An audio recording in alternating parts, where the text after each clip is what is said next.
3.1 Reading and Summarizing Fiction. Close and critical reading. Bloom's taxonomy organizes learning as a progression through knowledge and comprehension to analysis and synthesis. The step that bridges these stages is application. Applying each element in the process distinguishes each step in skill, which facilitates the progression to critical thinking. Reading and writing play a critical role in advancing through these steps. Knowledge is cultivated and conveyed by summarizing or paraphrasing material. Comprehension is developed and displayed by responding to the material. Analysis is enabled and encouraged by applying the tools of deconstruction. Synthesis is achieved in advance by completing these steps, then connecting texts.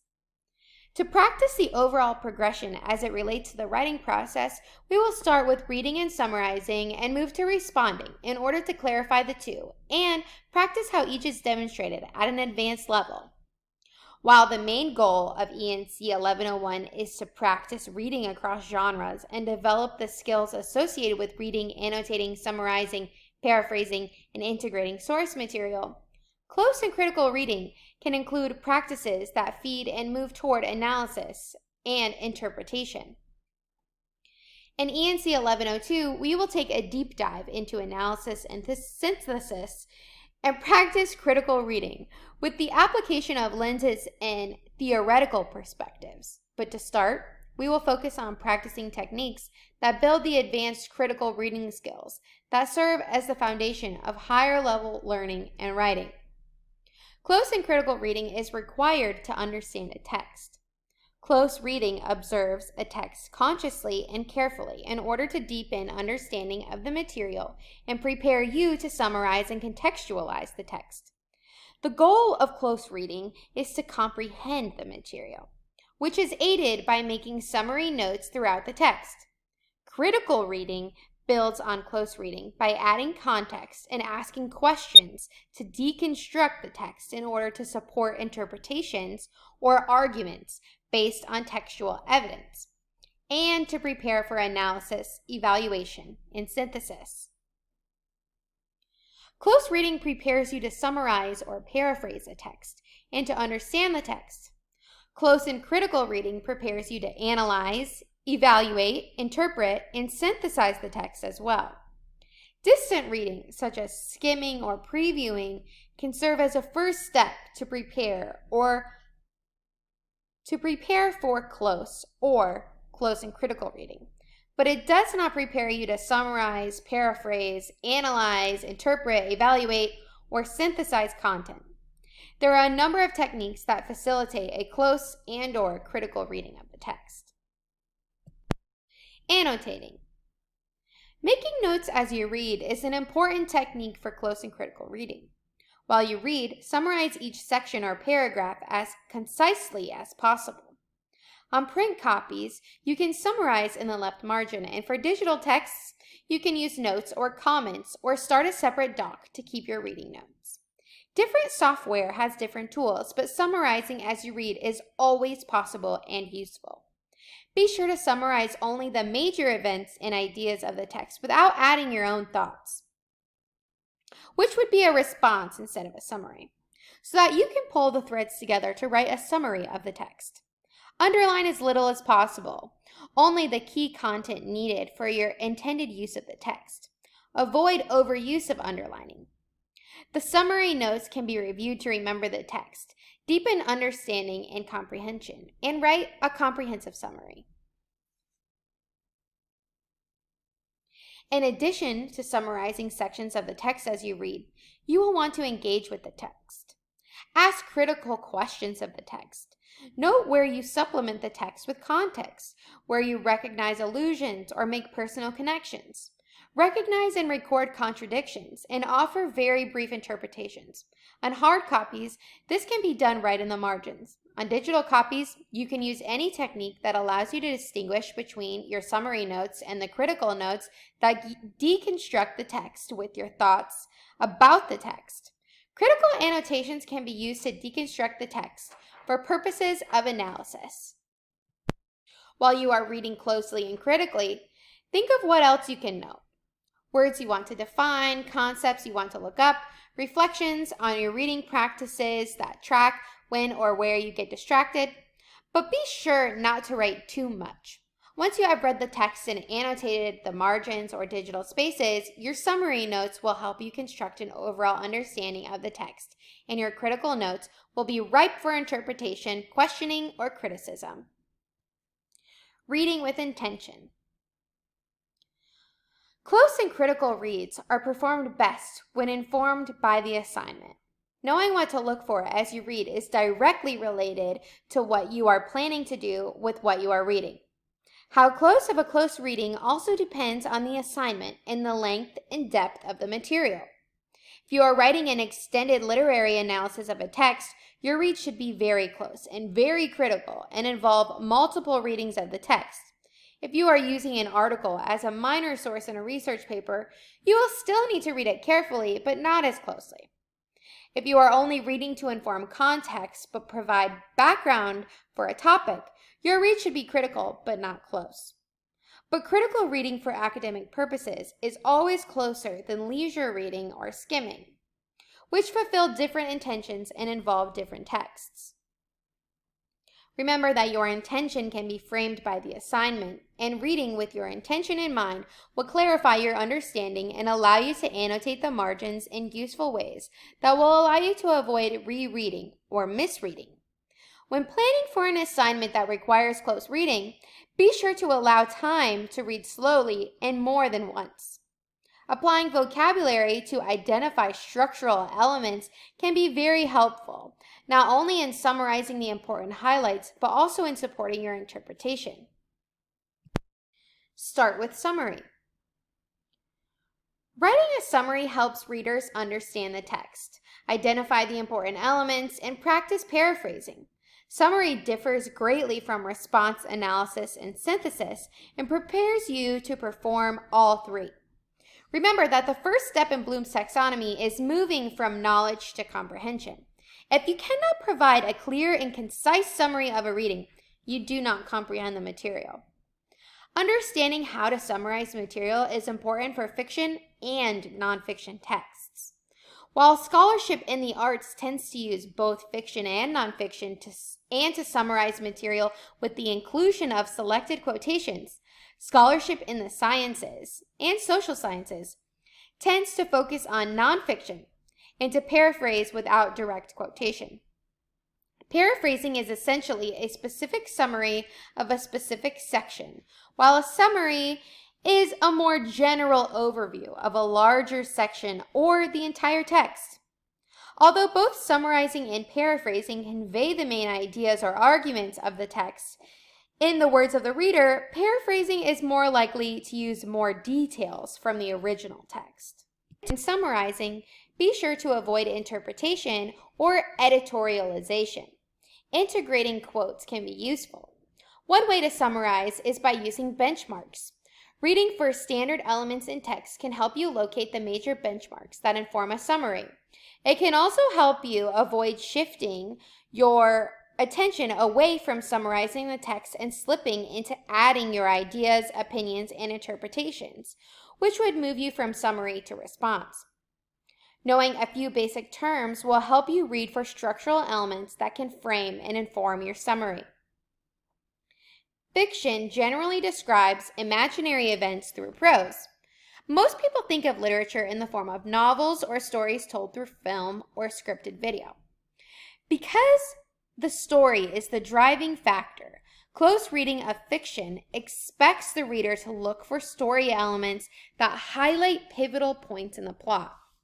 When reading fiction closely, look for standard story elements such as exposition, rising action, tension or conflict, climax, falling action, and denouement.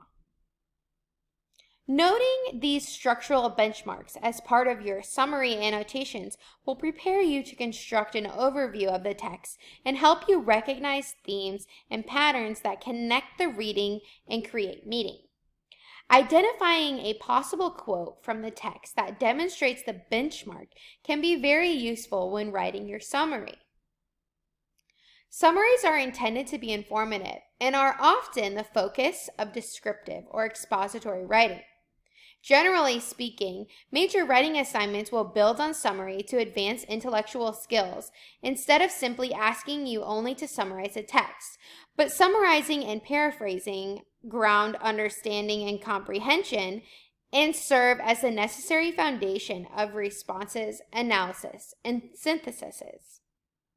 While a main goal of summarizing is to recount the essential elements of the reading that are important to the intention and meaning, an additional goal is to avoid adding your opinion. Slipping into editorialization by letting your personal opinion or thoughts slip into a summary is easier than it seems and can happen unintentionally. Writing with intention and attention is important as reading with intention and intention. Once these key concepts are perfected, adding advanced techniques can move you from a simple summary to a sophisticated paraphrasing of material. Practicing this approach with fiction will make the process clear. There are a number of tropes and templates that can help readers identify key elements when they are reading. Knowing the genre you are reading and understanding the expectations of writings in the genre helps you know what to look for as you read different types of texts. To practice, we will start with some general concepts and expectations that may sound familiar so we can practice applying reading with the intention of reading for specific elements in a text. To begin, review the elements for which you are reading so that you can note them in the text. Terms. Exposition. The first stage of a plot in which necessary background information is provided. Rising action. A set of conflicts and crises that lead to the climax. Conflict. A struggle between opposing forces, internal or external, usually resolved by the end. Climax. The turning point of the action or greatest point of tension in the plot. Falling action. The action following the climax that moves towards denouement. And denouement, the resolution or closure of the plot. With the vocabulary in mind, read the following fiction texts below and highlight or note the terms in order to prepare to write a summary. Once you have read and annotated the text, list 5 or 6 major plot points. Use the vocab terms. Then, from those major plot points, write a 1-paragraph summary of the story and quote the text at least once. For this task, don't worry about an in-text citation or signal phrase, and focus only on writing a paragraph summarizing the context. A summary generally requires reading a text more than once. As noted, you can read and annotate the text from a print copy or a digital copy. You will need to upload a summary of the reading, however, so make notes somewhere you can locate them and move them to a Word or Google Doc so that you can write your summary to upload to Canvas. To start, read the following excerpt from Illusions by Richard Bach with the assignment in mind. Fiction. There once lived a village of creatures along the bottom of a great crystal river.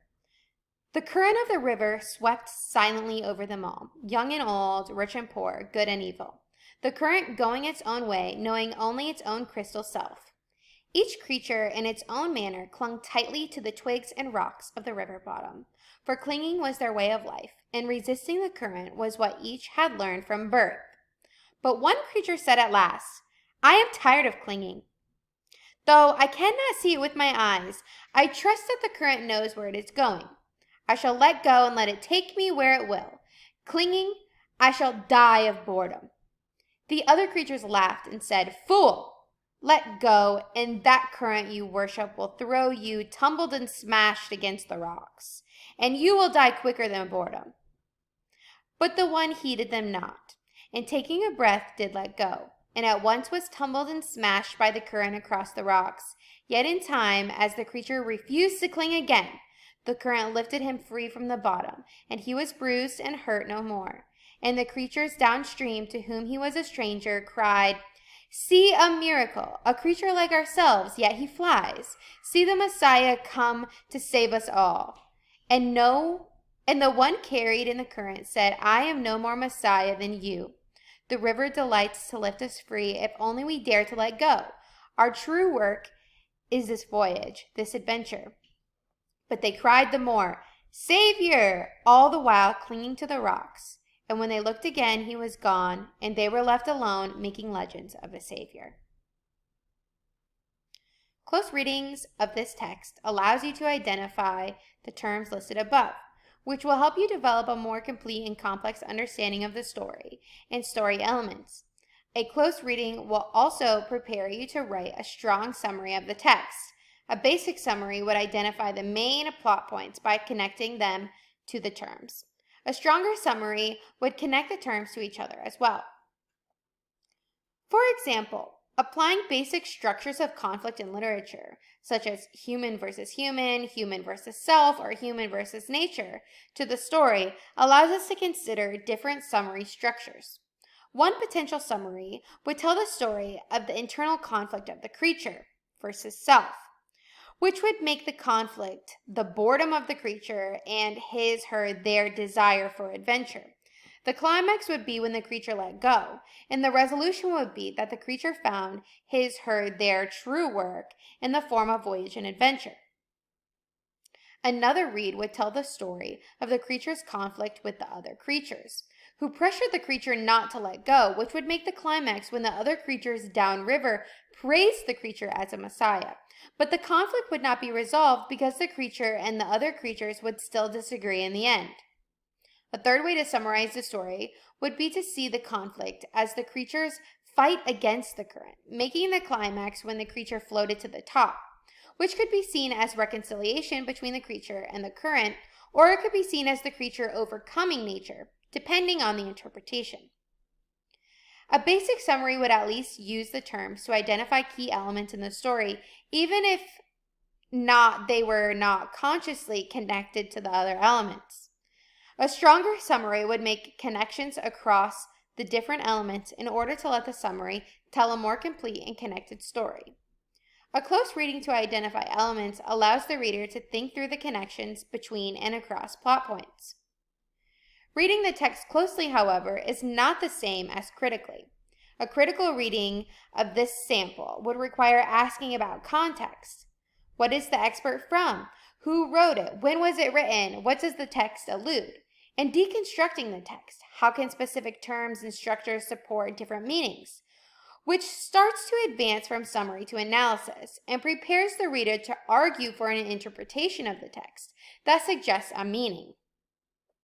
Our goal is to summarize the text and take the time to write a clear and connected summary that tells a cohesive story.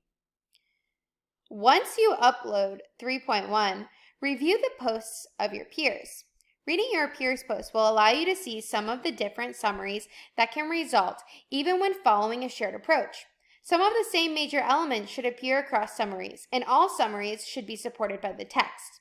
But read your peers' points and think about what is done well and how it is similar or different from your approach. And particularly, look for strong summaries and try to identify what makes them strong. Quoting the text directly, especially in relation to elements like climax, is a great way to strengthen the summary. Proficiency in close reading, annotating, and summarizing are foundational to success in higher education and beyond. Practicing the skills, reading a text for specific elements such as the vocabulary, while applying specific techniques such as annotating for close and critical reading, with the intention of using your understanding of the text to construct a task, and perhaps even employing a theory, lens, method, or device, is the foundation of undergraduate research. For the literacy narrative in particular, you will summarize your experience in the form of a narrative, and you will likely summarize parts of one or more texts you are discussing as part of your literacy events. Ultimately, you are summarizing your life focused on one aspect while connecting meaning to an outcome, and you are attempting to do so by telling a compelling story.